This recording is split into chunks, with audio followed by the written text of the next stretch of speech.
भाई गाड़ी लेना आज के समय में इतना ज्यादा आसान हो गया है। इजीली फाइनेंस मिल जाता है, 10 से 12 हजार की ईएमआई बनती है। और अगर मेरी सैलरी 30 से 35 हजार भी है तो मैं सोचता हूं कि यार 10-12 हजार की ईएमआई में मैनेज कर लूंगा, लेकिन मेरे पास एक 4 व्हीलर गाड़ी होगी। यही तो गलत सोचते हैं हम दोस्तों। गाड़ी लेने के लिए अगर मैं शोरूम जाऊंगा तो घर से मैं सोच के निकलता हूं 5 लाख मेरा बजट है, लेकिन 6 लाख कब पहुंच जाता है, दो चार एसेसरीज मुझे कब ज्यादा अट्रैक्टिव लगने लग जाती है और मेरी गाड़ी के लिए मैं वो 2 हजार रुपए एक्स्ट्रा ईएमआई बताने के लिए कितना खुद को मैनिपुलेट करता हूं, ये मुझे समझ नहीं आता। आज के इस वीडियो में हम ब्रेक डाउन करेंगे कि भाई आपकी सैलरी कितनी है, उसके हिसाब से आपके लिए कौन सी गाड़ी जचती है, और अगर आप गाड़ी लेने का प्लान कर रहे हो तो और भी क्या कुछ ऑप्शंस हो सकते हैं और क्या आपके लिए सही रहेगा ताकि आपके फाइनेंसेस ना बिगड़े। तो भाई सबसे पहले ना खुद से ये सवाल पूछना गाड़ी लेने से पहले कि क्या मैं ईएमआई पर गाड़ी ले सकता हूं, और उसके लिए जवाब भी मैं आपको देता हूं। जवाब में 3-4 चीजें कैलकुलेट करनी होती है कि क्या मेरी फाइनेंशियल हेल्थ स्ट्रांग है, अगर नहीं है, और वो कैसे पता चलेगा कि स्ट्रांग है या नहीं, तो आपको यह देखना है कि क्या मेरे घर के खर्चे इस ईएमआई से डिस्टर्ब होंगे, क्या मेरे पास इमरजेंसी फंड है जो कि अगले 6 महीने का रनवे मुझे देता है, क्या मेरे पास इतने पैसे हैं कि अगले 6 महीने की या एटलीस्ट 3 महीने की ईएमआई बिना किसी जॉब के, बिना किसी इनकम के मैं पटा पाऊंगा, और उसमें मेरे घर का कोई भी खर्चा डिस्टर्ब नहीं होगा, मेरी जो लाइफस्टाइल है उसको मैं अच्छे से मैनेज कर पाऊंगा। अगर सारी चीजें पॉजिटिव है तो ये भी समझो कि क्या ईएमआई मेरे सर पे बोझ तो नहीं बन जाएगा। इसके लिए एक बहुत बढ़िया सा गोल्डन रूल इस्तेमाल किया जाता है इंडिया में, जिसको कहा जाता है 20-4-10। 20% तक आप डाउन पेमेंट कर दो, जो कि कंपनी इसके अलावा आपको गाड़ी देगी भी नहीं। वो बोलते हैं मिनिमम 20% का डाउन पेमेंट होना चाहिए। इसके बाद 4 साल में आपकी ईएमआई कंप्लीट होनी चाहिए। ठीक है, 4 साल से ज्यादा का लोन नहीं लेना चाहिए, क्योंकि फिर आपको इंटरेस्ट बहुत ज्यादा पे करना होता है। एक इतना बड़ा अमाउंट बन जाता है 5 साल या 7 साल की ईएमआई में, जो बहुत दिक्कत होती है। और कभी भी ना लोन को कर्ज की तरह अगर आप देखोगे, लोन बोलो तो थोड़ा इजी लग जाता है, बैंक ने दे दिया, बट अगर कर्जा समझो तो लगता है कि भाई सर पे बोझ उतारना है, तो आपको लगेगा कि यार जितने जल्दी उतरे उतना ज्यादा अच्छा। और तीसरा जो 10 है वो सबसे ज्यादा इंपॉर्टेंट है कि आपकी मंथली जो ईएमआई बन रही है वो 10% से ज्यादा ना बने। किसका 10%? आपकी सैलरी का 10%। अगर मेरी सैलरी 35 हजार है तो मेरी ईएमआई 3,500 से ऊपर नहीं जानी चाहिए। अब आप बोलोगे यार ऐसी तो कोई कार नहीं मिलेगी, तो भाई कार नहीं खरीदनी है। फिर भी अगर आप बोलते हो कि यार मुझे तो खरीदनी है, तो फिर उस कार से क्या इनकम निकल पाएगी वो सोच समझ कर करना। क्या आप उसको कुछ टैक्सी वगैरह में लगाना चाहेंगे, या फिर उससे कोई इनकम निकाल पाएंगे, या फिर आप बिजनेस के लिए खरीद रहे हैं, खुद का कुछ बिजनेस ओन करते हैं जिसमें आपको ट्रैवलिंग में दिक्कत होती है। या फिर कैलकुलेट करो कि अगर आप अपने ऑफिस से घर आने जाने में बहुत ज्यादा पैसे खर्च कर रहे हो, उसको किस तरीके से आप कवर कर पाओगे अपनी नई कार से। अगर वो चीज मैनेज हो रही है तो ही खरीदना। लेकिन सिर्फ ईएमआई ये डिसाइड नहीं कर सकती है कि भाई आपके मंथली खर्चे मैनेज हो रहे हैं, क्योंकि फिर आता है फ्यूल, फिर आता है मेंटेनेंस, फिर आता है इंश्योरेंस, मतलब टोटल रनिंग कॉस्ट, जिसके बारे में हम आगे बात करेंगे। लेकिन अभी आपकी सैलरी के हिसाब से आपके लिए सुटेबल गाड़ी कौन सी रहेगी वो मैं बताता हूं। अब मान के चलिए आपकी मंथली इनकम है 30 हजार रुपए। इस हिसाब से आपकी सालाना इनकम हो गई 3,60,000 रुपए। आपको सोचना है कि क्या एक गाड़ी आप खरीदेंगे जो आपकी सालाना इनकम से भी ज्यादा है। ठीक है, आपने बना लिया कि मुझे तो खरीदनी है, तो आपके लिए सुटेबल गाड़ी होगी जो कि 5 लाख रुपए के अंदर अंदर ऑन रोड के साथ आपको मिल जाएगी, जिसमें आप 20% डाउन पेमेंट कर देंगे। अगर 5 लाख की गाड़ी खरीदोगे तो 1 लाख रुपए डाउन पेमेंट कर दोगे, अगले 4 लाख रुपए आपको अगले 4 साल में पटाने हैं। मतलब आपकी इनकम ब्रेकडाउन होगी कि भाई आप हर साल 1 लाख रुपए आप ईएमआई पटा देते हैं, तो 2,60,000 रुपए आपकी सालाना इनकम मान के चल लो। थोड़ा सा कैलकुलेट करो, समझ में आएगा। अगर जब आप गाड़ी खरीद रहे हो उस समय इंटरेस्ट रेट 8.5% पर है, 8.5% पर है, जो कि एक बहुत ही ज्यादा आइडियल सिचुएशन हमने बोल दी। जनरली 8% से 11% के बीच में वो इंटरेस्ट रेट घूम रहे होते हैं, जिसमें अगर बहुत लोएस्ट पर है तो 8.5% आपको मिलेगा, वरना 9%, 9.5%। और आपकी सिबिल पर भी डिपेंड करेगा, आपकी इनकम पर भी डिपेंड करेगा कि आपके ऊपर इंटरेस्ट रेट कितना लग रहा है। तो ये सारी चीजें हैं। मैं आपको ये चीज बता दूं कि बहुत बार बोर्ड पर ऑफर लगा देती है कंपनी कि भाई 5,000 की ईएमआई में गाड़ी घर ले आओ। टियागो के लिए भी हुआ करता था। लेकिन जब आप वहां पर जाओगे और पूछोगे और अपना डिटेल्स दोगे, तब पता चलता था कि आप वो 5,000 रुपए की ईएमआई के लिए एलिजिबल नहीं हो। क्यों नहीं हो? क्योंकि आपका सिविल अच्छा नहीं है, आपने लोन कभी रीपे सही से नहीं किया, या फिर शायद आपने कभी उतने बड़े लोन लिए ही नहीं है कि आपकी क्रेडिबिलिटी उतनी ज्यादा दिखाई जा सके। इसलिए आपको मिनिमम 8,000 की ईएमआई करनी पड़ेगी। अब क्योंकि हम मन बना चुके होते हैं कि यार मुझे तो गाड़ी खरीदनी है, तो हम बोलते चल 3,000 रुपए एक्स्ट्रा दे दूंगा। और ये जो हमारा एटीट्यूड होता है, ये थोड़ा सा प्रॉब्लम दे देता है हमको। तुरंत में समझ नहीं आता, लेकिन तीसरे चौथे महीने के बाद हमें पता चलता है कि यार गलती तो हमने बड़ी कर दी। खैर, तो 30,000 रुपए की इनकम में आप मैक्सिमम 5 लाख रुपए तक की गाड़ी ले सकते हो, जहां पर 1 लाख रुपए डाउन पेमेंट दे दो और फिर 5 साल तक की ईएमआई करवाओ। हम रूल यहां पर ब्रेक करेंगे, बट हाँ, अगर आपको लेनी ही है तो फिर आप 5 साल की ईएमआई करवाओ। 8.5% में मिल जाए, कोशिश करो। 2-3 जगह डीलर के पास जाओ। 3,500 से 4,000 रुपए तक की ईएमआई आपकी बननी चाहिए। उससे ऊपर जाता है आपका बजट बिगड़ेगा। तो ऐसे में कौन सी गाड़ियां फिट होती है? ऐसे में जनरली आप अल्टो K10 ले सकते हो। इसका बेसिक वेरिएंट 4,23,000 के एक्स-शोरूम पे आता है, मतलब 5 लाख के अंदर अंदर बन जाएगा।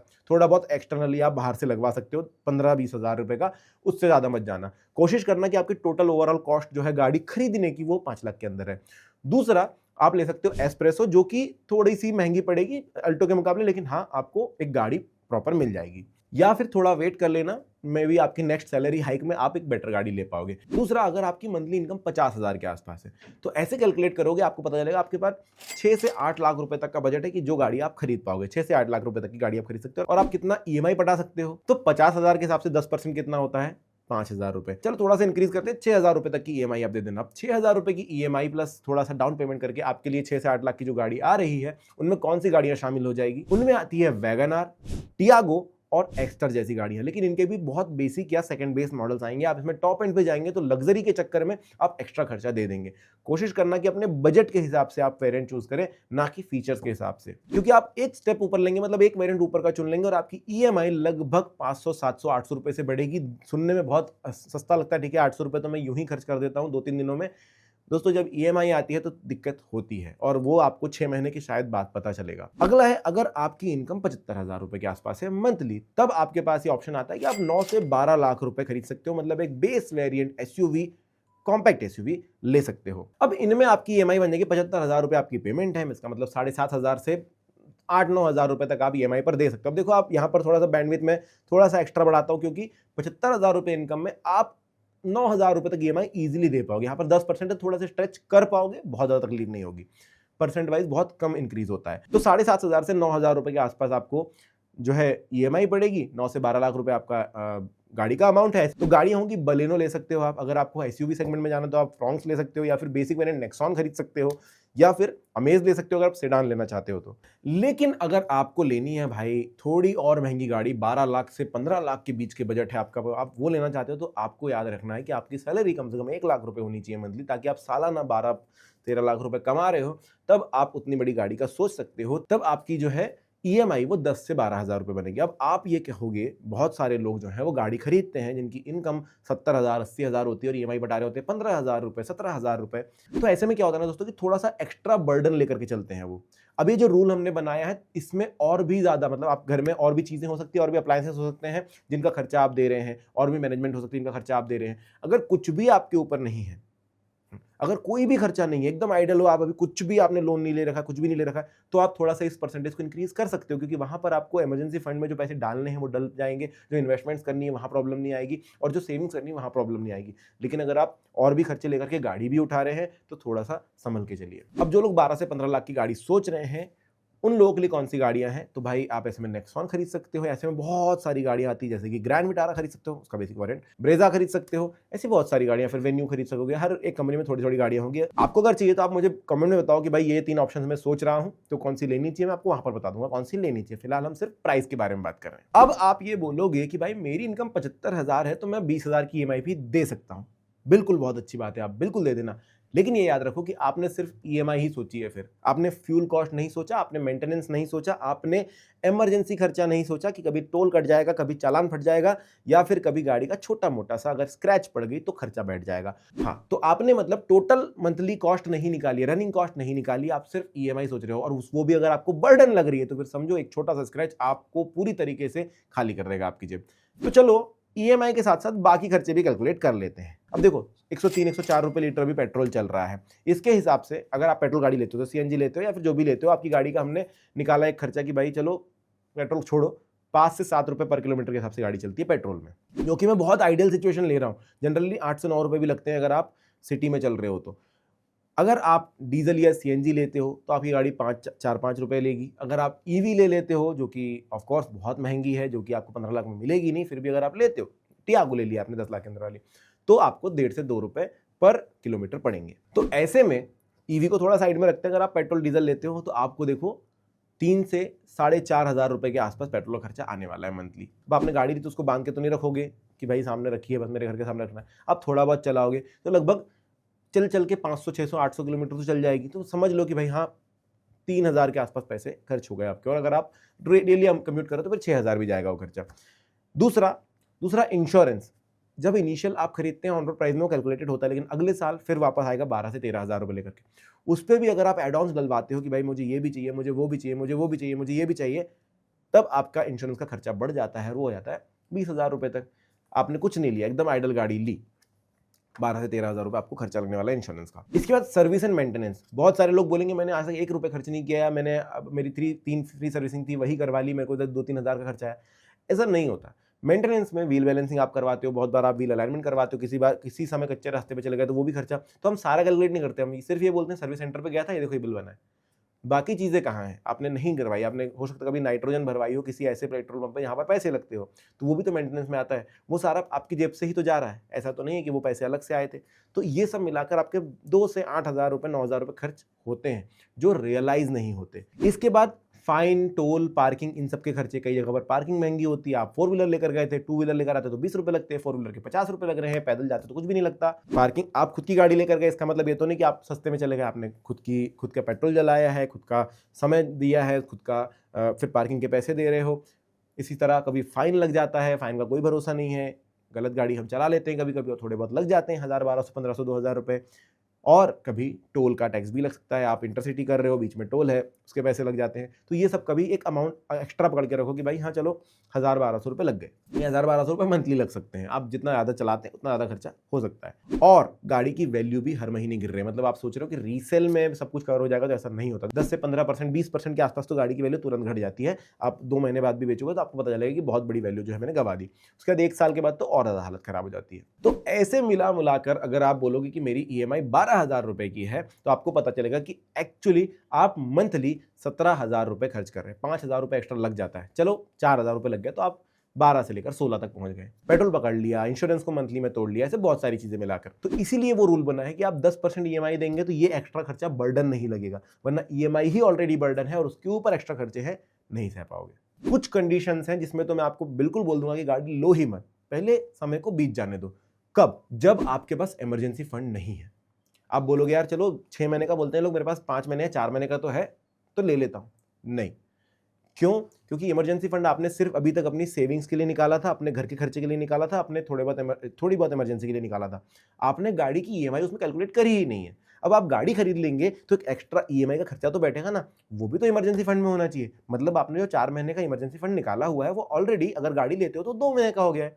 तो ऐसे में तो कैलकुलेशन बिगड़ गया है, तो आप वो चीज कैलकुलेट कर लो। दूसरा, गाड़ी मत लेना अगर आपकी एग्जिस्टिंग कुछ EMI चल रही हैं, मतलब आपकी सैलरी का 30-35% ऑलरेडी किसी इन्हीं EMI में जा रहा है, तो फिर क्यों एक्स्ट्रा आपको 10% की EMI बनवानी है? उसमें भी थोड़ी दिलदारी दिखा करके हम 15% इनकम को डाल देते हैं। बिल्कुल मत सोचो, रुक जाओ, लोन खत्म होने दो। तीसरा, अगर शॉर्ट टर्म रिलोकेशन का प्लान है, आप बहुत लंबे समय तक एक सिटी में नहीं रुकने वाले हो, तो भाई अवॉइड कर दो, थोड़ी बहुत टैक्सी कर लो। क्योंकि अगर जॉब स्विच होगा, लोकेशन चेंज होगी, तो वहां पर रिलोकेशन में बहुत ज्यादा पैसा खर्च होगा, जो आपके इमरजेंसी फंड्स को बहुत तरीके से खराब कर देगा। और चौथा, जो बहुत ज्यादा कॉमन है, कि आपको गाड़ी सिर्फ शो ऑफ के लिए लेनी है, कि मेरे सारे दोस्तों के पास है, उनकी इनकम तो शायद मेरे से भी कम है, तो मैं ले लेता हूं। भाई सबकी फाइनेंशियल कंडीशंस अलग अलग होती हैं। लोग बहुत सारे अच्छे फैसले ले लेते हैं अपने कम सैलरी के साथ भी, कि उनके पास एक बहुत बड़ा कॉर्पस होता है, तब वो सारे वजन उठा रहे होते हैं। आप सिर्फ इसलिए नहीं कि उनके पास है सोचकर मत लीजिए, अगर आपको जरूरत है तो लीजिए, वरना कोई जरूरत नहीं। अब अगर आपके मन में है कि नहीं भाई श्रृंगार, मेरे को तो गाड़ी लेनी ही है चाहे कुछ भी हो, तो फिर मैं बोलूंगा कि भाई देखो, बजट संभाल के लो, यूज्ड कार की तरफ आप जा सकते हो। एक EMI बना सकते हो जो कि बहुत कम हो। दूसरा, यूज्ड कार लेते समय ध्यान रखो कि यहां पर इंटरेस्ट रेट्स बहुत हाई होते हैं, 14 से 16% होते हैं। लेकिन आप एक 8 लाख की गाड़ी लेने वाले थे, वही गाड़ी आपको 2 साल 3 साल पुरानी या 4 साल पुरानी मिल रही है, जो कि 4 लाख में मिल जाएगी और EMI आपकी आधी हो जाएगी। भले आप थोड़ा ज्यादा इंटरेस्ट पे कर रहे हो, लेकिन EMI बहुत कम दोगे तो थोड़ा सा फायदा हो जाएगा। क्या फायदा होगा? EMI कम पड़ेगी। दूसरा, डिप्रेशिएशन कम होगा, क्योंकि गाड़ी की वैल्यू फर्स्ट 1 ईयर में सबसे ज्यादा घटती है, उसके बाद बहुत स्लोली घटती है। तो आप ऑलरेडी यूज खरीद रहे हो, डिप्रिसिएशन स्लो होगा। और सेम कॉस्ट में ज्यादा अच्छा कंफर्ट मिलेगा। आप अगर 5 लाख की गाड़ी खरीदने के लिए जाओगे आज के समय, तो आपको अल्टो मिलेगी या एस्प्रेसो मिलेगी। अब सोचो वो गाड़ी, और 5 ही लाख में आपको शायद एक बलेनो मिल जाएगी 4-5 साल पुरानी। तो कंफर्ट देख रहे हो कितना ज्यादा इंक्रीज होता है। हाँ, लेकिन ये नहीं कह रहा हूं कि भाई अपने बजट में ही आप यूज खरीद लो। अगर आपको खरीदनी ही है और आपके नहीं बजट बैठ रहा है तो वही अल्टो को आप 2.5 लाख में खरीदो सेकंड हैंड, तो आपके खर्चे आधे हो जाएंगे। अब बहुत सारे लोग ये बोल सकते हैं कि भाई मैं तो लोन 7 साल के लिए ले लूंगा। बिल्कुल ले लेना। अब मैं आपको एक छोटा सा फर्क बताता हूं कि अगर आपने मान के चलो 8 लाख रुपए लोन पे उठाए, 10 लाख की गाड़ी ले ली, 8 लाख रुपए उठाए और 5 साल का आपने ईएमआई करवाया, तो आपका टोटल अगर 8.5% का इंटरेस्ट रेट है आज के समय के हिसाब से, तो 5 साल में आप एक्स्ट्रा पे कितना कर रहे हो पता है? 1,84,000 के आसपास। लेकिन अगर वही बढ़ता है और आप उसको 7 साल पे लेकर जाते हो तो आप टोटल कितना इंटरेस्ट पे करते हो पता है? 2,64,000 रुपए। लगभग 80,000 रुपए एक्स्ट्रा दे रहे हो सिर्फ 2 साल एक्स्ट्रा बढ़ाने के चक्कर में। तो ये गलती बिल्कुल मत करना। पैसे आपके हैं, वो 80,000 रुपए में बहुत कुछ हो सकता था। अब एक बढ़िया सी चीज समझाता हूं। जैसे मैंने पहले भी बोला, हम सिर्फ कार की ईएमआई पकड़ते हैं, तो एक छोटा सा रूल याद रखो। हर एक चीज कैलकुलेट करना, कार की ईएमआई, इंश्योरेंस, फ्यूल, मेंटेनेंस, सब कुछ मिलाकर के अगर आपकी इनकम का 20% बैठता है, बिल्कुल गाड़ी ले लेना तब जब बाकी कोई भी ईएमआई चालू नहीं है। दूसरा, इमरजेंसी फंड कम से कम 3 से 6 महीने का होना चाहिए, जिसमें कार की ईएमआई भी कैलकुलेट कर रहे हो, क्योंकि जॉब जाएगी तो कार की ईएमआई बंद नहीं होगी। तीसरा, कार का लोन 5 साल से ज्यादा मत रखना। और चौथा, अगर कैश है तो कैश देकर भी ले सकते हो। बहुत सारे लोग यहाँ पर बोलेंगे कि यार कैश को फिर इस पे लगाओ, आप शेयर मार्केट में डालो या म्यूचुअल फंड में डालो और इधर ईएमआई चलाओ, वो सारा कैलकुलेशन करोगे और बिल्कुल आपको पता है कि भाई म्यूचुअल फंड में पैसे बना ही लूंगा तो ही जाना, वरना जबरदस्ती किसी भी अंधे कुएं में कूदने की जरूरत नहीं है। कैश है तो कैश से आप ले सकते। तो आई होप मैंने आप लोगों को डराया नहीं है, बस एक प्रॉपर वे में समझाने की कोशिश करिए कि गाड़ी लेना आपके लिए कब सही होगा। अपने इनकम के हिसाब से कैलकुलेट कीजिए और अगर आपको लगता है कुछ मदद की जरूरत है तो कमेंट सेक्शन में नीचे लिख सकते हैं। वीडियो को लाइक और चैनल को सब्सक्राइब करना बिल्कुल मत भूलना। Thank you.